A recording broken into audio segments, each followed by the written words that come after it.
Hello, and welcome to the final episode of the first series of Viking Lives. Don't worry, there are plenty more episodes to come. We've only just begun our journey through the long arc of Viking history that we're telling through these life stories. We're going to take a short 4-week break, and then we'll be back with Series 2 on May the 12th. But for this final series episode, we're doing something special.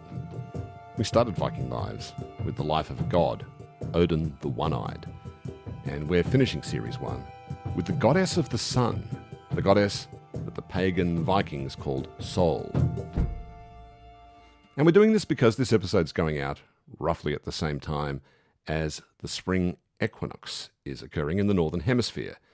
And this marks a special time in the Norse world, when Sol, the sun goddess, who has estranged herself from the Viking world in the long dark winter, makes her triumphant return, and she begins her ride across the sky, bringing much longed-for light and the poor excuse for warmth that she provides to the northernmost climes of the world. And today Kári has stories of what the return of Sol meant in the homelands of the Vikings, and what it still means today. Hello, Kári. Hello, Richard. Sol is our featured Viking here, the sun goddess. Where does she appear in the Viking literature? We find her in both the prose and the poetic Edda. And who is she? She's the daughter of Mundilfari and Nótt, which is still the Icelandic word for night. It means the night personified. And she's the sister of Máni, which is the moon. And Sol is married to the god Glennur, which means an opening in the clouds. And what's her job? Well, the Aesir, the gods, are angry with her family because they're arrogant. And so they make Sol drive a chariot that carries the sun. And her brother Máni is given another job, which is to carry the moon around. And who or what is chasing her that's making her gallop across the sky so fast? She's being chased by a wolf called Skurl, which means treachery. This wolf is the son of Fenrir, and some people think it might even be Fenrir himself who's chasing Sol. This is Fenrir, the same wolf, or Fenris as he's sometimes called, that appears in Ragnarok, that's going to eat the moon and then take out Odin? Yeah, the same one. And at Ragnarok, Sol will be eaten by this wolf. But before she is, she's going to give birth to a daughter who will follow her mother's course through the heavens. Oh, right. So this is setting up the new world that's going to come into being after Ragnarok then. This daughter is going to be part of that.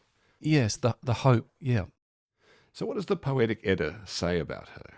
Well, this verse is from Völuspá, and it says, "From the south, sun, companion of the moon, threw her right hand round the sky's edge. Sun did not know where she had her hall. The stars did not know where they had their stations. The moon did not know what might he had." Oh, that's lovely. Is that from Caroline Larrington's translation of the Poetic Edda? Caroline, who appeared in episode 1? It'd just be a nice little callback if that was from Caroline's translation. It is from her translation, and I love the way she's translated that line, "through her right hand, round the sky's edge." It's like the sun as a kind of companion that's holding everything in.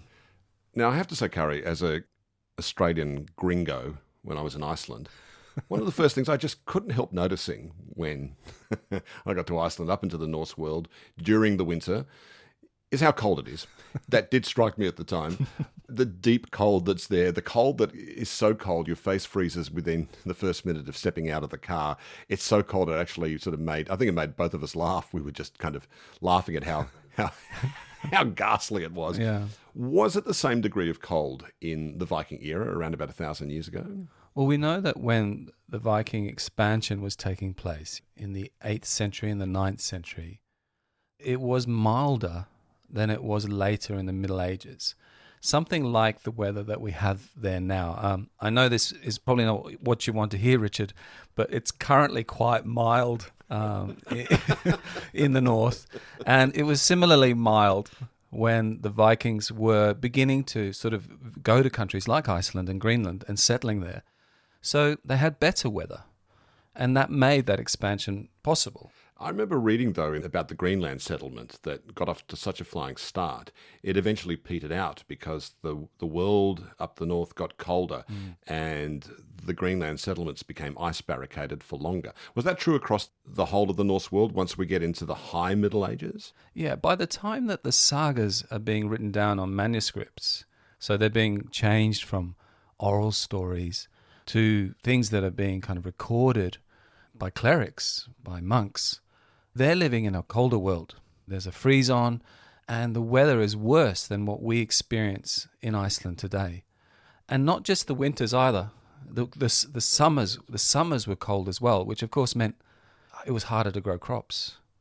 So do you think there's a kind of a tone of sunny nostalgia that's written in the sagas, which were written in a colder century from the events that they're describing? Well, a lot of saga scholars have talked about that the sagas seem to be fond of the world that existed in those days, where people made decisions as individuals, where you could be brave, where there were adventures, where there was still a kind of sense of exploration.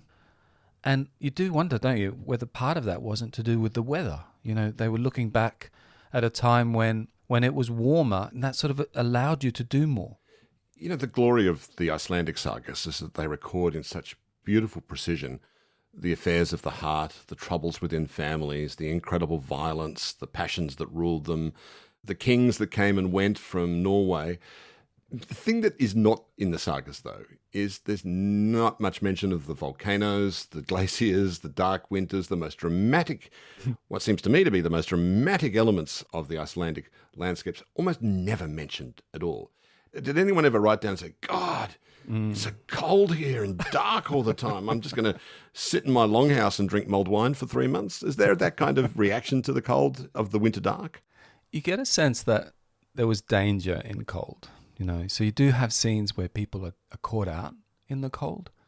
You know, I had an old friend of mine who used to tell me this story, right, about when he was young, and he got locked out of a cabin that he was staying in during winter, and he almost perished because he got lost in the snow, in a blizzard, and he had this sort of wonderful myth attached to it, which was that he saw a horse, and the horse came over to him and guided him back to the cabin. And he then had the challenge of waking up his friends who were drunk inside the cabin and couldn't hear him knocking. And I just think that story to me is about the terror of the cold.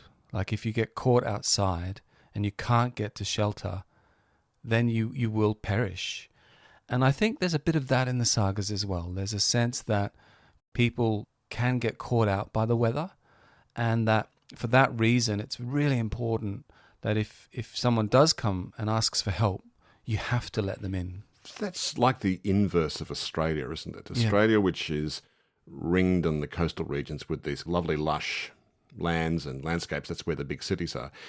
How often we hear stories of poor tourists who go hiking in the outback in Australia's arid centre and are found weeks later desiccated and kind of ruined by the opposite harshness, the burning sun, the blazing heat, the absolute aridity of the landscape.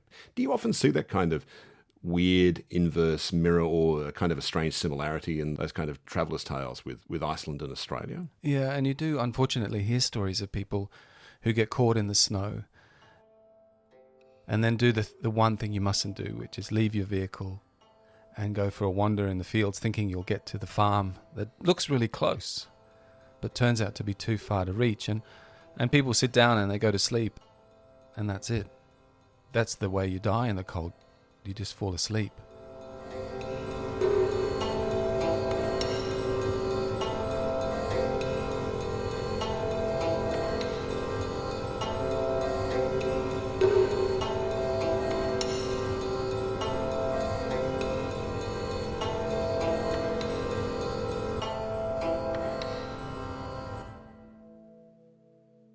How about the Vikings, though? Were they kind of trapped at home during the Arctic winter? Did the sea ice keep them land-bound throughout the winter months? Yes, and the sagas always record where people stayed in winter. In summer, you have all of the action and travel and trading. People go to the assemblies, marriages are formed, there's celebrations and feasts. In winter, people stay still. There are still winter feasts that are held, but it's much more a case of you have to make a decision about where you're going to spend the winter, because you can't be moving after that. And that can create problems because you are stuck, especially seafarers. You can't get back out into the sea. And remember that in Iceland, the heaths and the moors are uncrossable in winter. So is this where a lot of the tension comes within and between families that are recorded in the sagas? It comes from wintering within a small little longhouse with your whole family in the constant dark, huddled round a fire, wearing skins and all of that. Oh man, eventually you're going to get on each other's nerves, aren't you? And also, I've sometimes wondered whether it creates a exaggerated need for action in the summer. So you're sort of stuck together for a long time, and then you're coming up to a really short summer. Summer in Iceland doesn't really start till May. I mean, it still snows sometimes in June, and then it's autumn again in September.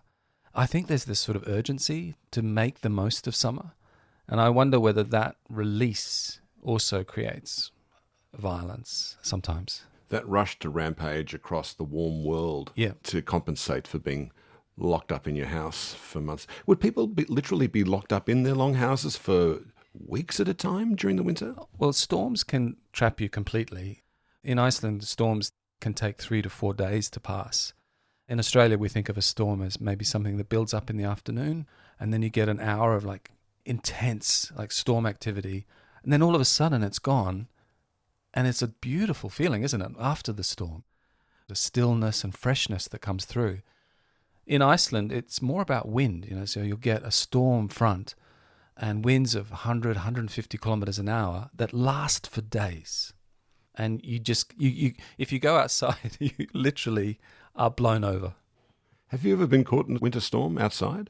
Yeah, I mean, often on the roads, you go for a drive and then you get caught out by the weather.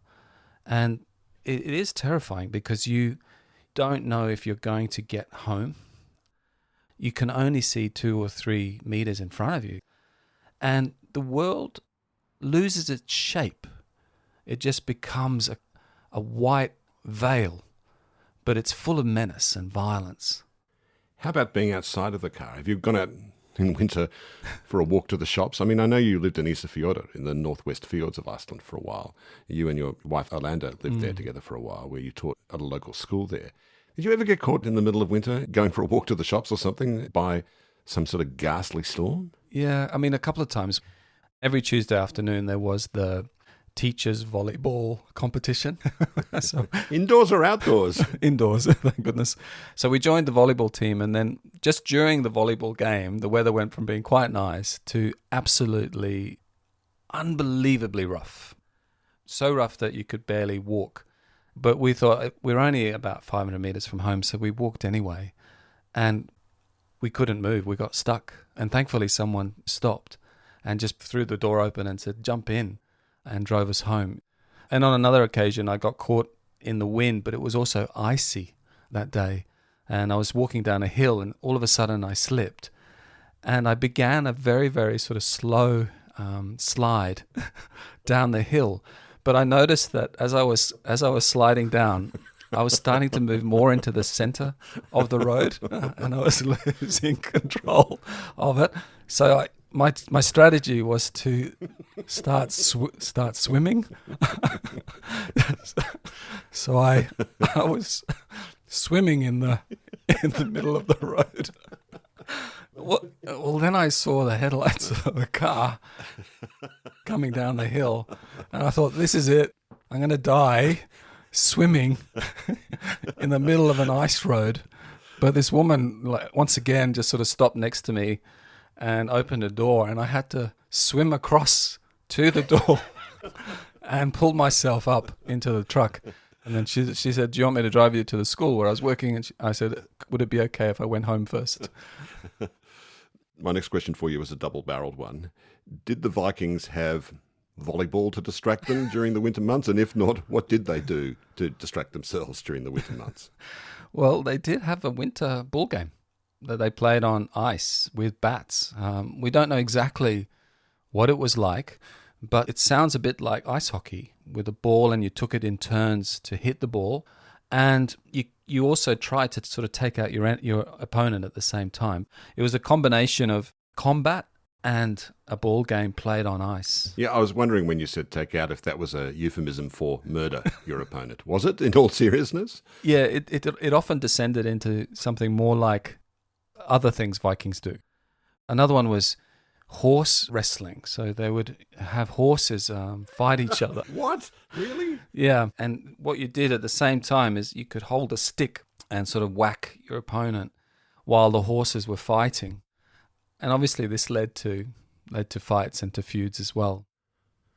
When we were there in the winter time, we went over to your sister's place for dinner, and I asked Frida, as a person who's lived in Iceland nearly all her life, how she copes with the long winter months in Iceland. And she said candles help a lot. What do you know about how people console themselves during those winter months? I guess you have to say that many people don't. Like, it is really hard to have light from 11 to, say, 2 or 3. And then it's not really proper sunlight. It's something more like a kind of a grey or a pink half light. And it does get to people. And I think the way of coping with it is often about Christmas. The feeling of, building up to Christmas, and the Christmas lights are very important. And when I was a boy, the tradition was that you put a shoe in the window and you got a present in the nights leading up to Christmas. Every morning you'd wake up with something in the shoe. And those little rituals create a feeling of warmth and light that is missing outside. I think also Icelanders sort of turn into workaholics in winter. It's when you just get on with school or your studies, or you commit yourself very much to work. And so that's a way of dealing with it, I think, is to really make yourself busy. And then I guess for me, it's also weirdly about swimming. The swimming pools in Iceland stay open all year, and they're outdoor pools heated by geothermal warmth, by water from the springs. And so you can be outside, even in winter, if you go swimming every morning. These sort of things keep you moving, when really all you want to do is to sleep and be still.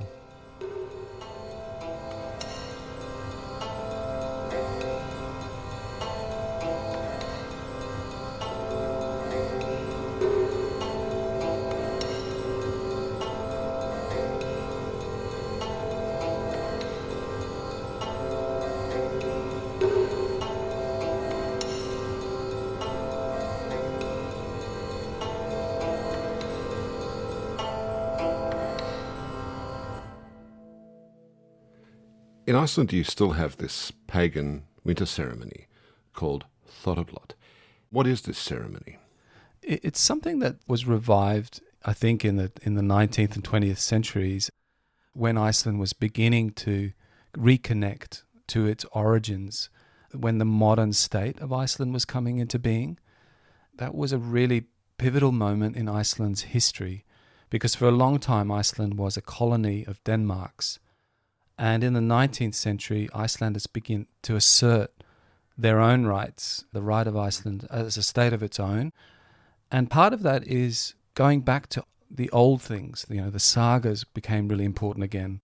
And rituals like around food were really important. And so the celebration of Þorri, or the Winter King, who's probably also somehow connected to the god Thor, is an annual celebration when people eat all of the foods from the old days, which in a way look like starvation foods, the things that you might have at the end of winter, and you're just eating whatever's left, like blood sausage or sheep head, shark meat, ram's testes, and then the alcohol brennivin, which is a sort of aquavit, which is quite strong and, maybe not all that enjoyable, if we're honest. Have you attended one of these, and did you enjoy it? Yeah, I have. I've been to them, and I love them so much, even though I don't really like any of those foods.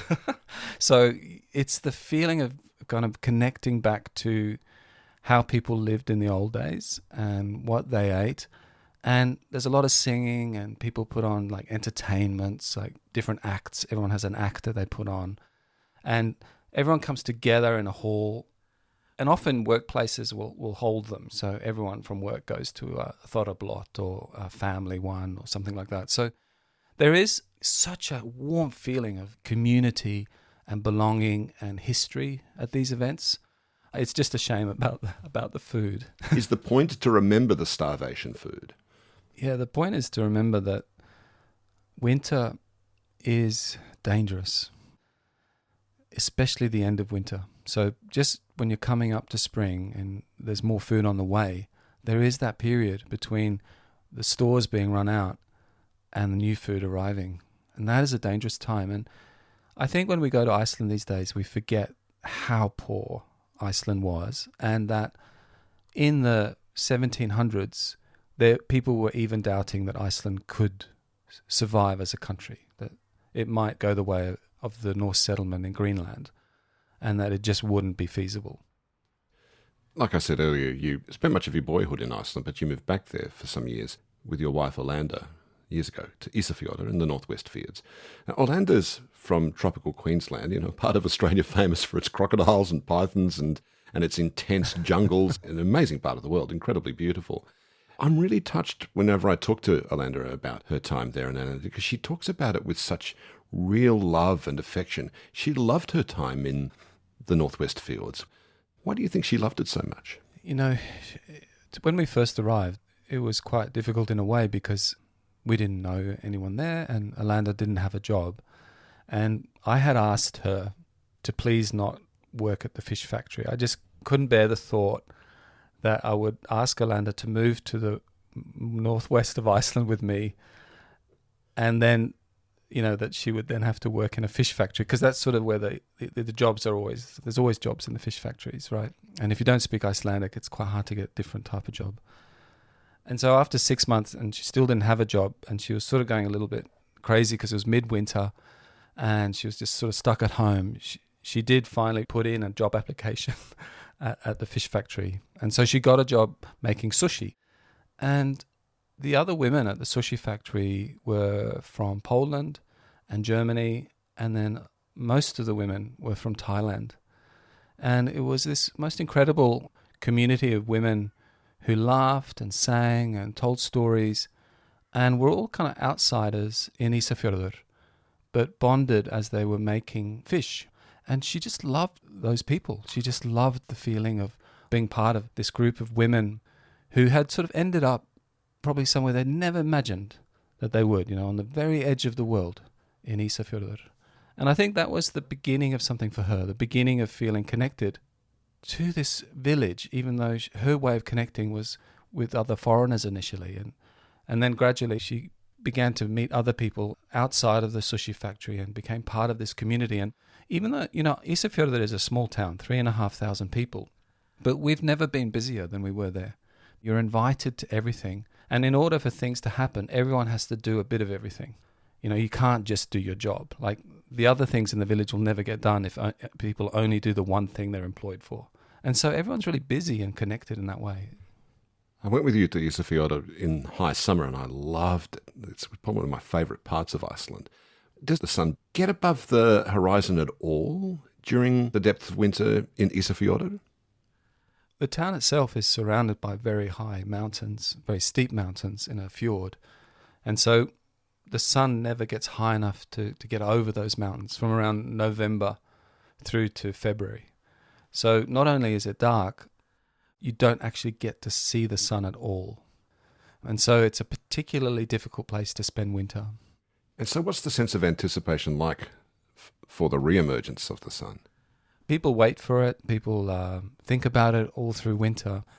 And then around the end of January, early February, they start making preparations for the return of the sun. And a festival is held, which is the sun rising festival, Solrisu Hátíð. And as part of that, there's a kind of a ritual coffee ceremony called solarkaffi, where people celebrate the sun is back. And it takes place when the sun is seen on the windows of the edge of town. So for the first time, direct sunlight makes it onto the village.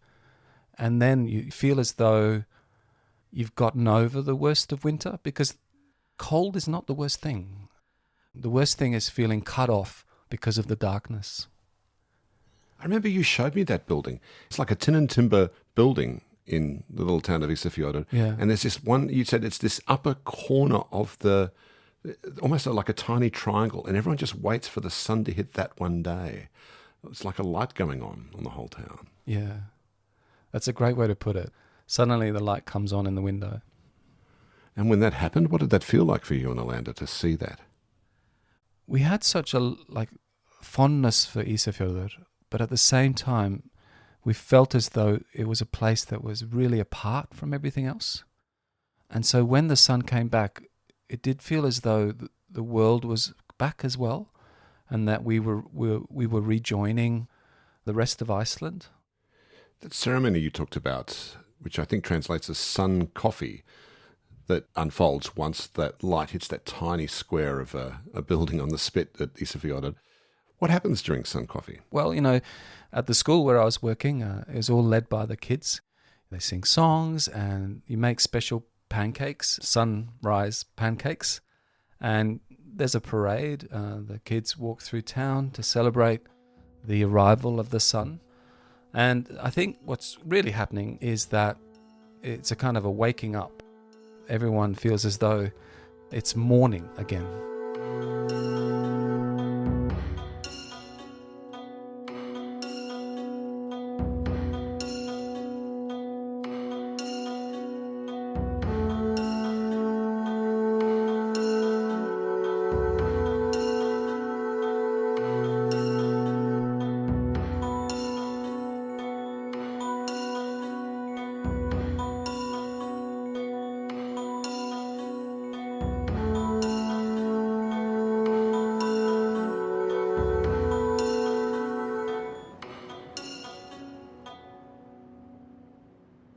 How does Iceland change? How does the land change as it begins to thaw, as the sun starts to rise higher in the sky?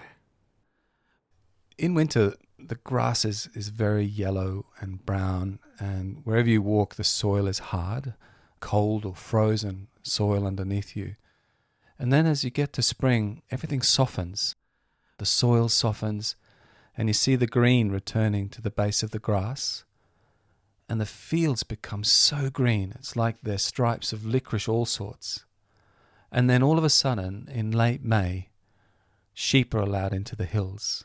They're released from the farms, and they roam freely throughout the country, all throughout summer. And they climb up onto the highest ledges, and you see them on cliff edges, looking out for juicier plant life. And they also eat berries. And then the ponies, the Icelandic horses, begin to lose those shaggy manes, and they change in appearance as well.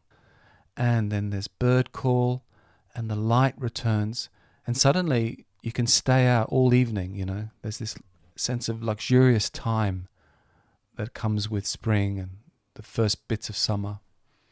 There's another festival that happens around about this time called the Day of the Seafarer. What's that about? It's in Icelandic, it's Sjómannadagur. That means the Seafarer's Day. And this is an annual celebration of seafarers. And, obviously in a country like Iceland that is bound by the sea and where fishing has always been the main industry, many, many, many people have perished at sea. And so there's a kind of a commemoration of seafarers held throughout the country. And in Isafjordur, where we were living, it's celebrated with a boat race.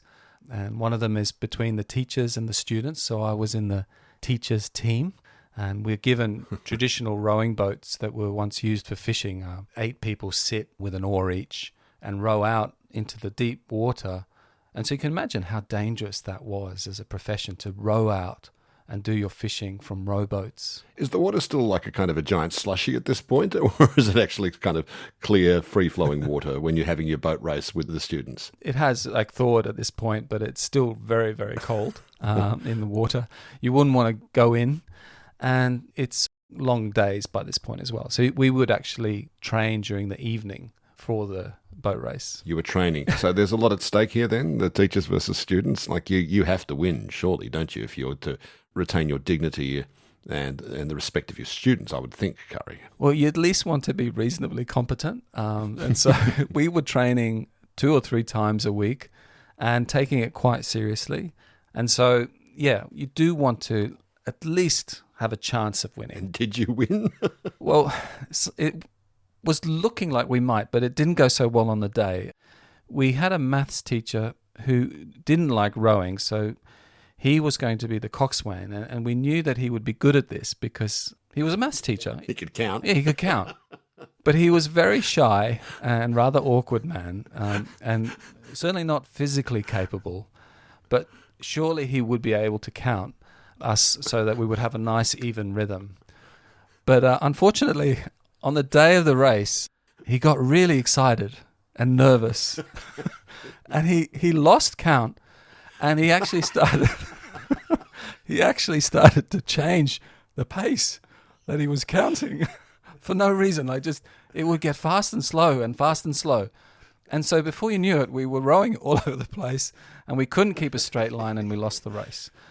And the students told us afterwards they had not trained once.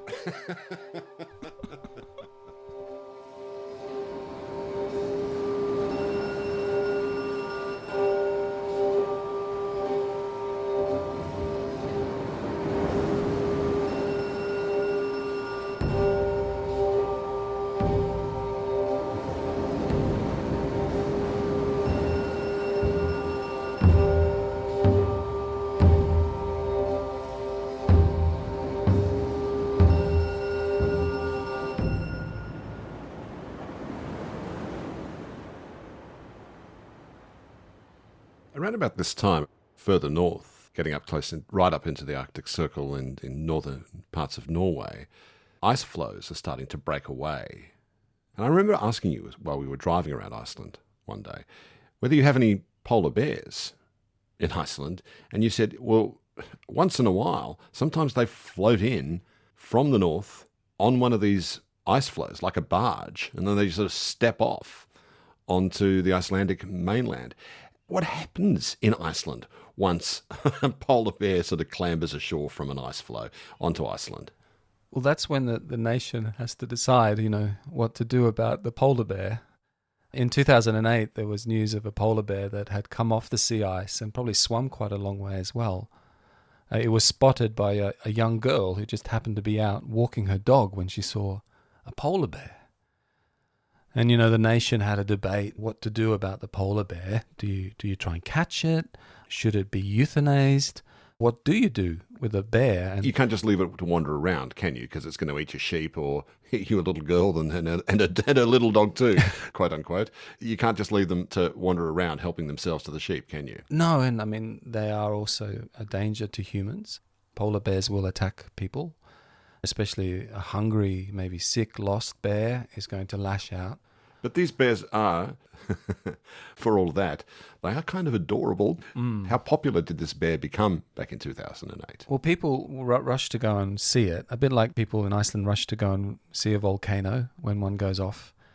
The authorities advised people to stay away, but they didn't actually close the road. So people were still driving up to the road where the polar bear was living. And, because polar bears don't make it to Iceland very often, there was a lot of interest in the polar bear. And this was a problem. Someone could get attacked by this polar bear. So what did they do with the poor thing? Unfortunately, they did kill the bear. They shot it. The police said that the polar bear had become, I quote, a security issue. It's very sad, I think, that was the way they dealt with it in the end. That must have created a lot of misery and distress in Iceland when the bear was shot. It was very heavily criticised because a lot of people felt that wasn't necessary. It needn't have got to that point. if people had been kept away. There was talk about there weren't enough tranquilizers in Iceland to deal with the bear, but other people did question that they could have tranquilized it and moved it. So it seems like it was a decision that was made rather quickly, and it was a heartbreaking decision. So now we're approaching the summer solstice, when the goddess Sol reaches her peak in the summer sky. Can you paint a picture of what it feels like to live in a place like Iceland when the sun is up in the sky and never really quite going down again? There is this lovely sensation of losing track of the days, and just this feeling of a long day that goes from May through to September. When I was a boy, we would stay out all night, and childhood's very free in Iceland, even a bit wild, and kids are sort of allowed to bring themselves up quite a lot. And so the kids are out all night. My mum, who was English, always used to make me come home by midnight, and my friends thought she was really strict for doing this, for calling me in. And later on, when I was living in Iceland, when Alanda and I were living in Iceland, and Alanda was pregnant with our first son, she was having trouble sleeping, and you know how it is in those last weeks of pregnancy, and so we weren't sleeping all that much, and I began going for midnight bike rides, riding right out onto the peninsula in Reykjavik called Seltjarnarnes, and just walking out onto the beach and watching the sun sitting just above the horizon for quite a long time, and feeling as though it would never set. This wonderful feeling of eternity.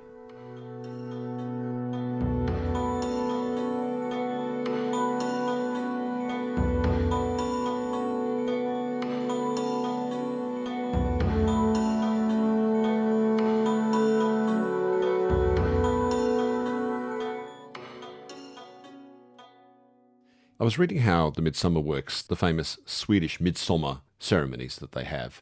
They dance around a maypole, and they've got this special little frog dance that they do around the maypole. Now, do you do such things in Iceland, or are you all just too cool for that sort of caper to do a frog dance? Are you all too busy listening to Sigur Rós and Björk instead? Yeah, I haven't seen much frog dancing in Iceland that I can remember.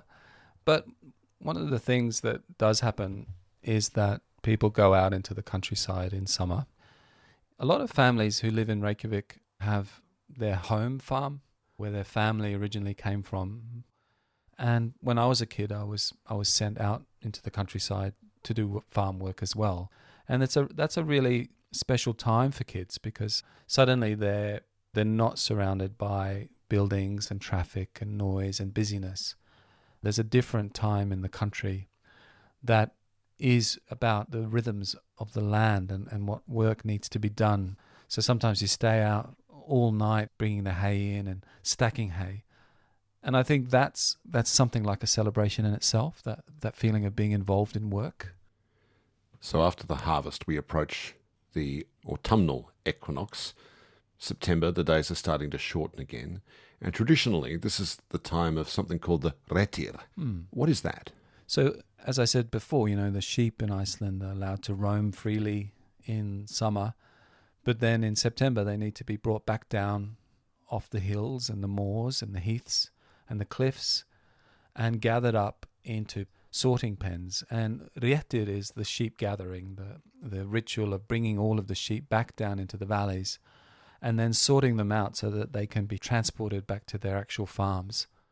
The word rétta, the Norse verb, means to direct the sheep back to where they belong. So did you and Orlando take part in one of these Réttirs in Ísafjörður when you were living there? Yeah, we were invited to take part, to bring the sheep in. And to be honest, our role in that wasn't all that complex. We were given the instructions that we should walk up the valley, and then when we got to the end of the valley, we should walk back down the valley. And that was it. And incredibly, it works. The sheep move away from you, and then as soon as they see you turn around, they move back down the valley, and they just sort of walk ahead of you, quite politely actually. The hard work of getting the sheep off the cliffs and the higher mountains was left to people much more experienced than us. The only thing we had to do was just sort of stay dry and keep walking. But then Orlando came a cropper, didn't she? Yeah, she was enjoying it very much and sort of running ahead. And I kept saying, just be careful because this is quite boggy ground. Oh, is this the famous Icelandic cotton we're talking about? Yes. You better explain what the cotton is, how that works, because it's not cotton at all, is it? Well, Icelandic cotton, I don't know what it is botanically, Richard. It's called cotton, must be cotton. I think its technical term is that it's a weed. It likes boggy ground. It's sort of white, fluffy flower plant. And you see fields of them. And whenever you see a field of this cotton, you avoid it because it's normally very boggy. And I was a little worried that Alanda was sort of not looking out for the bogs. And there were quite a lot of bogs in this area. And the next thing, like half of her disappeared. she went down to her waist into a bog. Just like that? Just like that, yeah, all of a sudden. And it's a cold bog too. Right. This is your cold, wet, and extremely kind of weedy bog that's got you trapped. And she sort of yelped out for help, and I came over and dragged her out. But her Wellington boots that she was wearing stayed in the bog. So she just kind of came out without any footwear. Is it like sort of being trapped in a gigantic tub of ice cream? Is that what it is? Some sort of disgusting suction chamber is how I think of it. And so she was covered in mud and freezing cold. And then I had to try and pull the boots out of the bog. And then we really had to rush back to the farm because there was a danger of hypothermia. And when we got back, the farmer was horrified and made her sit at the fire and got her warm. And then they took us into the kitchen and then into the dining room and sat us down. And they served lamb and beautiful food.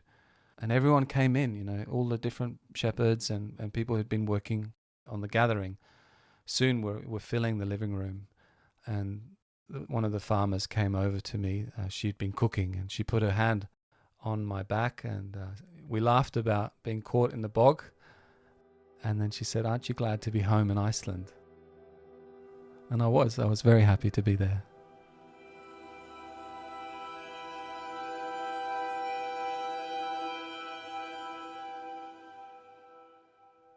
And so winter advances once more. I remember in Reykjavik standing on the water's edge, and in the distance there's a table mountain, Mount Esher. When you were a boy, what did that tell you about the changing of the seasons? Yeah, our bus route every morning went over the crest of a hill, and then you got a full sight of Mount Esher, which is a very wide table mountain, very beautiful, with a striking bluff. But it's the first place to catch the snow every autumn. And in September on the way to school, whenever I saw the snow just starting to appear on the shoulders of Esher, if you like, I felt my heart sink because I could feel winter was coming. It was going to be cold and dark for months. And the Vikings were there too. We know that they put a farm right there on the water's edge, and they had to look at Mount Esher as well, 1,000 years ago. So as Sol the Charioteer comes roaring back into the northern skies, Kári and I are going to take a short 4-week break. We'll be back with Viking Lives on May 12 with another 10 episodes. In Series 2, we're going to be leaving the mythic world behind as we advance from the 9th into the 10th century AD, when the Vikings go charging into Scotland and Ireland and Iceland.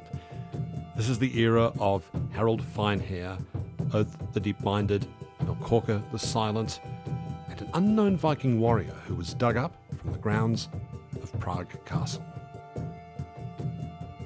During the 4-week hiatus, Kári and I are going to be throwing in some bits and pieces into the feed, and we'll even do a little Q&A session, so please send us any questions or comments you might have about the series and about the Vikings in general, and Kári and I will do our best to answer them over a bottle of Brennivin. You can send your questions and comments to info@vikinglivespodcast.com. That's info@vikinglivespodcast.com. And that contact address is also available on our website, which has a whole lot of other details about us and some videos we've made as well. This episode of Viking Lives was made on the lands of the Gadigal, Turrbal and Jagera peoples, produced by Kári Gislason and me, Richard Feidler, with music by me as well. Our production manager, Chief Shepherd, and keeper of the snow shovels is Miles Maguire. Thanks for listening. Verði ykkur að góðu.